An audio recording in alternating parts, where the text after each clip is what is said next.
Здравейте, мили и прекрасни момичета! И днес с вас отново е вашата онлайн акушерка Деси Костова.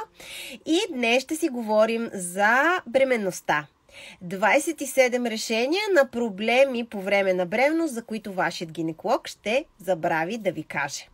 Нека да започнем от самото начало и с първия триместър. Какво означава първи триместър? Цялата бременност се дели на 3 триместъра по 3 месеца. Самата бременност гинекологично се води по тъй наречените гестационни седмици. Затова много често има объркване, аз в кой месец съм, има разминаване между гестационната седмица и месеца. Това е на базата, се случва, защото всъщност гестационните седмици са лунарни. А пък това другото време, нали, то си е на месеци, то е на 30 или на 31 дни, които са различни от лунарните месеци. Днес ще започнем от самото начало, а именно първия триместър. Това са първите 4 седмици от вашата бременност. Изключително важен период, в който вашето бебенцо се развива, всички органи, тъкани, системи. По време на този период много трябва да внимавате какво ядете, какво приемате, в каква обстановка се движите, какво пиете. Много преди бременността би трябвало вече да сте престанали да пушите и да пиете алкохол. Ако случайно не сте го направили, точно сега е периода, в който да направите това, за да може наистина да дадете най-доброто за вашето бебенце. Разбира се, тук най-вероятно сега веднага ще се появят хора, които да ми кажат: да, аз обаче си пуших до края на бременността и съм си родила 2 здрави деца. Прекрасно, вие сте късметлийка. Благодарете всеки ден за здравето на вашето дечица, защото има много жени, на които това не се е случвало и това, че вашият единичен случай е такъв, по никакъв начин не би трябвало да е препоръка и за всички останали бременни. Така че, нека да започнем с 27 решения на проблеми по време на бременност, за които вашият гинеколог ще забрави да ви каже. Започваме с първия триместър. Този период от бременността е изключително вълнуващ, но същевременно с това и изнервящ, защото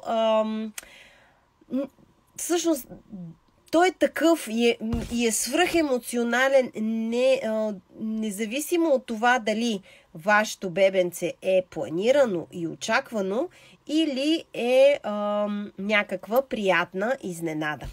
По време на първите няколко седмици ще трябва да се справяте не само с физически промени в тялото ви, но и да се справяте с въздействието, което това развиващо се ваше бебенце оказва върху вашето тяло и живота ви като цяло. Съвети как да преминем през този период. Сега даже ви призовавам да си хванете една химикалка и да започнете да си ги записвате, за да може наистина да сте подготвени какво ви очаква. Първо, ще изпитвате емоционални върхове и спадове. Може и в определени моменти да се чувствате по-изтощени, отколкото преди, с по-малко енергия. Разбира се, ще ви очакват и много решения, които трябва да вземете, като, например, кога да кажете на хората, на близките ви, кога да спрете работа, как да отглеждате бъдещото си дете. Много хора предпочитат да пазят тази новина в тайна през първите 3 месеца, особено ако са имали предшестваща неуспешна бременност. Почувствайте го и постъпете по начина, по който вие ще се чувствате най-добре, емоционално, ментално и физически, така че в момента, в който вече се чувствате уверени, така бързо споделете тази щастлива новина с вашите близки. Сигурна съм, че всички много ще се зарадват. Не бързайте с решенията, които и да са те. Дайте си време да се приспособите и да направите своите планове.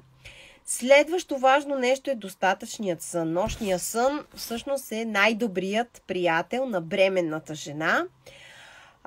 Важно е да си лягате по едно и също време, ако имате възможност, разбира се, за да си създадете такъв режим. Най-доброто време за сън на бременната е от 22 часа, вече да е в кревата и да си е легнала, до 2 часа сутринта. Тези 4 часа по никакъв начин не бива да бъдат прескачани, пропускани, заменяни с по-късно лягане и така нататък, защото това е времето, в което нашето тяло оптимално се регенерира и така зарежда с енергия. Затова достатъчно сън и в този 4-часов диапазон задължително трябва да спите.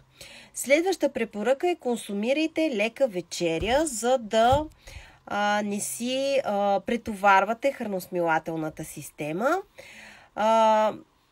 Вдигайте краката си на възглавница по време на сън или поне по няколко пъти през деня. Спортът.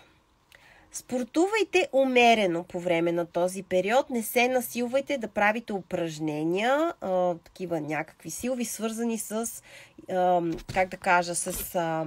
интензивни движения на тазовите мускули.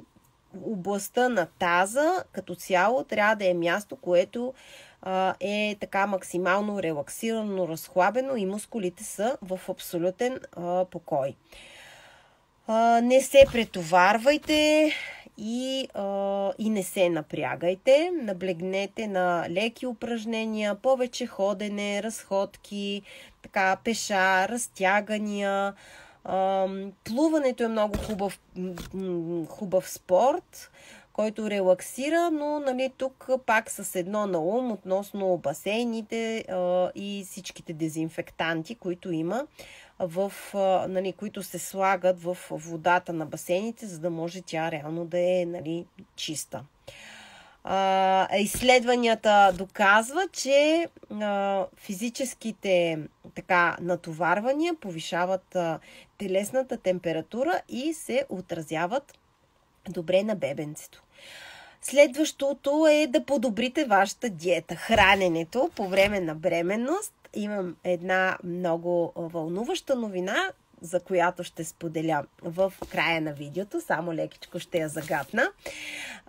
Важно е да следите как се храните по време на вашата бременност. Отново никакъв превес на въглехидрати и да има достатъчно аминокиселини във вашето меню. Витамините и минералите трябва да бъдат неизменна част от вашето хранене.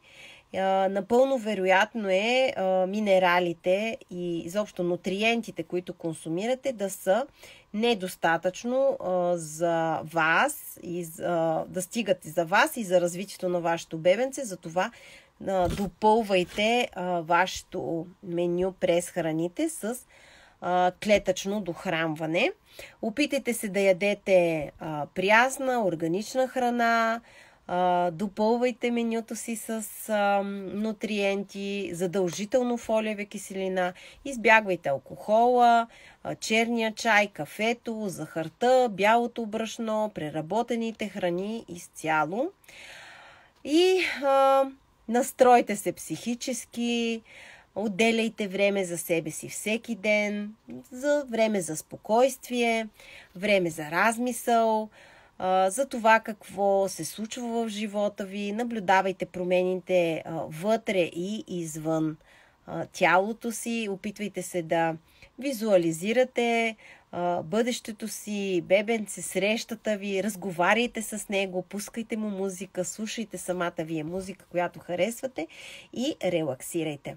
Изненадата, която всъщност ви бях подготвила, че ето първото копие от второто допълнено издание на книгата "Клетъчно хранене по време на бременност" вече е факт. Това е последното копие, всъщност, което ми бе изпратено от печатницата да прегледам и да нанеса, ако имам някакви корекции. Не се наложиха такива, така че след около 2 дни, максимум до края на седмицата, печатницата се заема с издаването и с отпечатването на книгата "Клетъчно хранене по време на бременност". Всеки, който си я поръча сега, има възможност да я поръча на половин цена и заедно с поръчката й, когато всъщност тя вече е физическо копие, ще получи няколко много вълнуващи бонуса. Ако искате да разберете какви са те и наистина да си заявите книгата и да я платите сега на половин цена от цената, която ще бъде, когато тя вече е физически налична, пишете ми отдолу под видеото книга, за да се свържем с вас и да ви дадем допълнителна информация. Бонусите са изключително така вълнуващи. Един от тях е автограф и послание лично от мен. Първият тираж ще е само 1000 бройки, имайте го предвид. Изключително бързо ще свърши. Това е единият бонус. И вторият бонус е заедно с поръчката на книгата ще ви подаря и цялата книга за 27 решения за проблеми по време на бременност, за които вашият гинеколог ще забрави да ви каже. Така че изключително изгодна сделка. Включете се, коментирайте отдолу под това видеокнига, за да можете наистина да се възползвате от нея. Чао!